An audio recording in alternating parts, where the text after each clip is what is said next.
तीन बहनों की लालची भाभी। करिश्मा, रेशमा और मनीषा तीन बहनें हैं। उनका एक भाई भी है, मयंक। मयंक अपनी बहनों को बहुत प्यार करता है, लेकिन मयंक की पत्नी सविता इस मामले में मयंक से बिल्कुल ही अलग है। वो अपनी ननदों का जितना बुरा कर सकती है उतना बुरा करती ही रहती है और अपनी ननदों पर हुक्म भी चलाती है। करिश्मा, करिश्मा, तुमने अभी तक नाश्ता नहीं बनाया? तुम्हारे भैया को ऑफिस जाने में देर हो रही है। हाँ भाभी, बस अभी बनाती हूँ। करिश्मा, तुम ये ढीलापन छोड़ दो। कल को पराये घर जाना है। वहाँ अगर तुम इस तरह से काम करोगी तो लोग क्या कहेंगे कि माँ ने और भाभी ने कुछ सिखाया नहीं। और तुम्हारी दोनों बहनें कहाँ हैं? रेशमा मार्केट गई है और मनीषा सो रही है। क्या? सुबह के 8 बज रहे हैं और ये महारानी अभी भी सो रही है? ये कहते हुए सविता अपनी सास दुर्गा देवी के पास जाती है। माँ जी, देख रही हो अपनी बेटियों के तौर तरीके? क्या हुआ बहू, सुबह सुबह क्या कर दिया मेरी बेटियों ने? अरे एक तो अभी अभी उठकर किचन में गई है, दूसरी सुबह सुबह बाहर चली गई और तीसरी अभी तक सो रही है। क्या करूं मैं इन तीनों का? मैं तो परेशान हो गई हूँ। जा जाकर उठा उसे और रेशमा से मैं बात करती हूँ। सविता सीधा मनीषा के कमरे में जाती है और उससे कहती है, महारानी जल्दी उठो, सूरज सर पर आ गया है। भाभी थोड़ी देर और सोने दो ना, मैं रात को लेट सोई थी। वो क्या ना, यूनिट टेस्ट चल रहे हैं। शराफत से उठती है या नहीं, या फिर पानी की भरी बाल्टी डालूं तेरे ऊपर? नहीं भाभी, मुझे बिस्तर में नहीं नहाना, उठती हूँ मैं।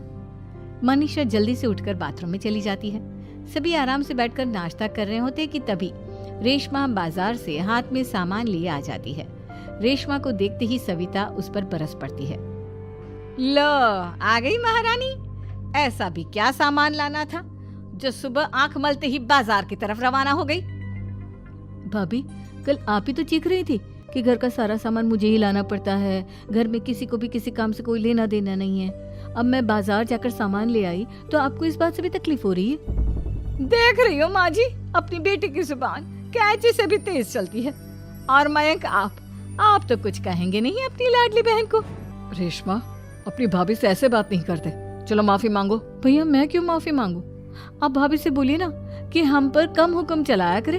हम इस घर की बेटियां हैं और आपकी पत्नी की ननद है, नौकरानी नहीं। लो कर लो बात। इनकी भलाई के लिए कुछ भी बोलो तो इन्हें बुरा लग जाता है।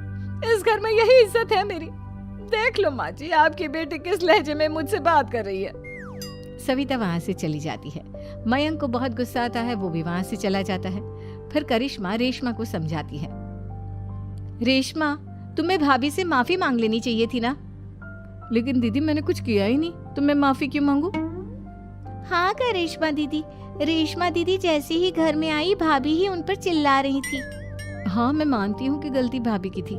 मैं तो इसलिए बोल रही हूँ कि भाभी ने माँ को तो पूरी तरह अपने वश में कर लिया है। वो हमारी बात सुनती ही नहीं। मयंक भैया हमारे लिए हमेशा खड़े रहते हैं, इसलिए उनकी बात का मान तो तुम्हें रखना चाहिए था ना। कोई फायदा नहीं दीदी, कुछ दिनों की बात और है, भाभी उन्हें भी हमारे खिलाफ भड़का देंगी। फिर वो भी माँ की तरह हमारी किसी बात का विश्वास नहीं करेंगे। इसी तरह सविता अपनी तीनों ननदों को किसी न किसी बात पर परेशान करती रहती थी। एक दिन मयंक अपनी तीनों बहनों के लिए गिफ्ट लाया। क्या रेशमा, ये तुम्हारे लिए हार का सेट। रेशमा, तुम्हारे लिए सुंदर सी ड्रेस। और मनीषा, तुम्हें किताबें पसंद है ना, तुम्हारे लिए किताबें लाया हूँ। थैंक यू भैया। थैंक यू भैया। थैंक यू भैया। करिश्मा, तुम्हारा नेकलेस कितना सुंदर है। ये भैया कहाँ से ले आए होंगे? मैंने भैया को 3 दिन पहले फोन पर ये डिजाइन दिखाया था और आज भैया ये ले आए। सविता तो अपनी ननदों के गिफ्ट्स देखकर जल गई और करिश्मा का नेकलेस तो उसे भी बहुत पसंद आया था। अपनी बहनों के लिए कितना अच्छा नेकलेस लेकर आए हैं, मुझे कभी कोई गिफ्ट नहीं दिया। मैं आज ही ये हार चुरा लूंगी। रात में सविता करिश्मा का हार चुरा लेती है और इसी तरह उसे अपनी ननदों की जो भी चीज अच्छी लगती वो उसे मांगती नहीं, बल्कि रात के अंधेरे में चुरा लेती। इसी तरह दिन बीतते गए और सविता ने मयंक के दिल में भी उसकी बहनों के लिए नफरत पैदा कर दी। एक दिन मयंक ने करिश्मा और रेशमा के लिए रिश्ता देखा और ये बात उसने घर में सबको बताई। माँ, करिश्मा और रेशमा के लिए बहुत अच्छा रिश्ता आया है। वो लोग कल इन्हें देखने आ रहे हैं। आप और सविता मिलकर सारी तैयारी कर लेना। ये सुनकर करिश्मा और रेशमा खुश हो जाती हैं, लेकिन सविता सोचती है, अगर इन दोनों बहनों की शादी हो गई तो घर और बाहर का काम कौन करेगा? मनीषा तो एक नंबर की कामचोर है, उससे तो किसी बात की उम्मीद लगाना ही बेकार है। मुझे इस शादी को रोकना होगा। अगले दिन सभी लड़के वालों के स्वागत की तैयारी करने में लगे होते हैं। तभी मयंक अपनी बहनों से आकर कहता है, तैयार हो गई तुम दोनों? देखो दोनों लड़के बहुत अच्छे हैं, मैं कोई कसर नहीं छोड़ना चाहता, इसलिए तुम उनके सामने अच्छे से बिहेव करना और अपनी भाभी से लड़ने मत लग जाना।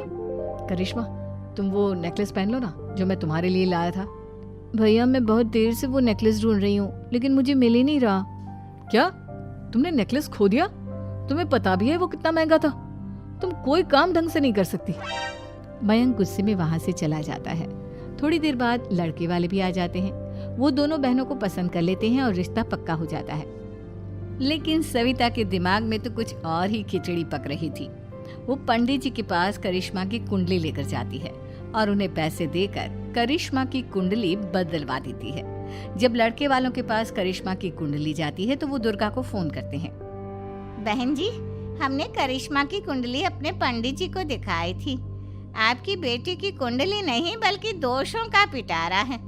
देखिए, मैं और मेरे पति इन सब बातों में बहुत विश्वास करते हैं, इसलिए हम आपकी बेटी से अपने बेटे की शादी नहीं करा सकते। इस तरह करिश्मा का रिश्ता टूट जाता है और सभी घर वालों को बहुत दुख होता है।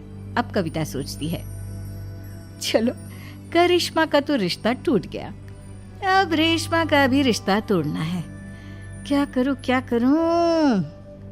अब सविता आवाज बदलकर किसी अननोन नंबर से रेशमा के होने वाले ससुराल में फोन करती है। हेलो, मैं कौन हूँ कौन नहीं ये आपके लिए जानना जरूरी नहीं। बस इतना सुन लो कि रेशमा का 2 साल से किसी के साथ अफेयर चल रहा है। बस रेशमा का रिश्ता तोड़वाने के लिए सविता का इतना कहना काफी था। अब रेशमा का भी रिश्ता टूट गया। मयंक और दुर्गा देवी ने रेशमा को खूब खरी खोटी सुनाई और उससे बार बार उस लड़के के बारे में पूछने लगी।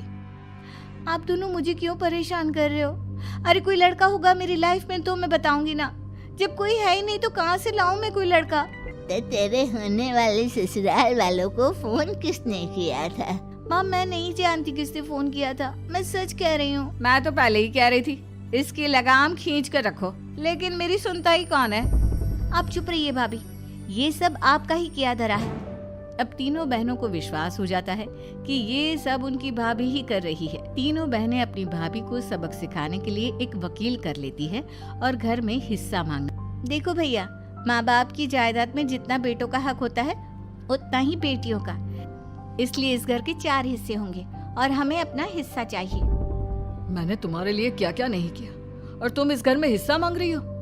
भैया, आप और माँ हम बहनों की कोई बात नहीं सुनते हो और भाभी हमारी शादी नहीं होने देगी क्योंकि उन्हें लगता है कि आप हमारी शादी में ज्यादा पैसा लगाओगे और उन्हें हम जैसी फ्री की नौकरानी कहाँ मिलेगी। तो हम भाभी के साथ तो रह नहीं सकते, हम बहनों को अपना हिस्सा चाहिए। अरे तुम्हें शर्म आनी चाहिए अपने भाभी पर ऐसा इल्जाम लगाते हुए। वो तुम्हारे बारे में कितना सोचती है। हाँ माँ, भाभी हमारे बारे में बहुत सोचती है, दिन रात बस यही सोचती रहती है कि किस तरह से अपनी तीनों ननदों को परेशान करूं और कभी मुझे पढ़ने भी नहीं देती। दोनों बहनों का रिश्ता भी तो इन्होंने ही तोड़वाया है और रात में हमारे कमरे में आकर हमारी चीजें भी चुराती हैं। इसी तरह सविता की तीनों ननदें अपनी बात पर अड़ी रही। अब कोर्ट में तारीख भी शुरू हो गई। जब सविता को लगा कि उसकी तीनों ननद इतनी आसानी से नहीं मानने वाली, तो उसने अपने पति और सास को सारी सच्चाई बता दी और अपनी तीनों ननद से माफी मांगी। मयंक और दुर्गा को भी अपनी गलती का एहसास हो गया। अब सविता खुद करिश्मा और रेशमा के लिए अच्छा रिश्ता ढूंढती है और उनकी शादी करवा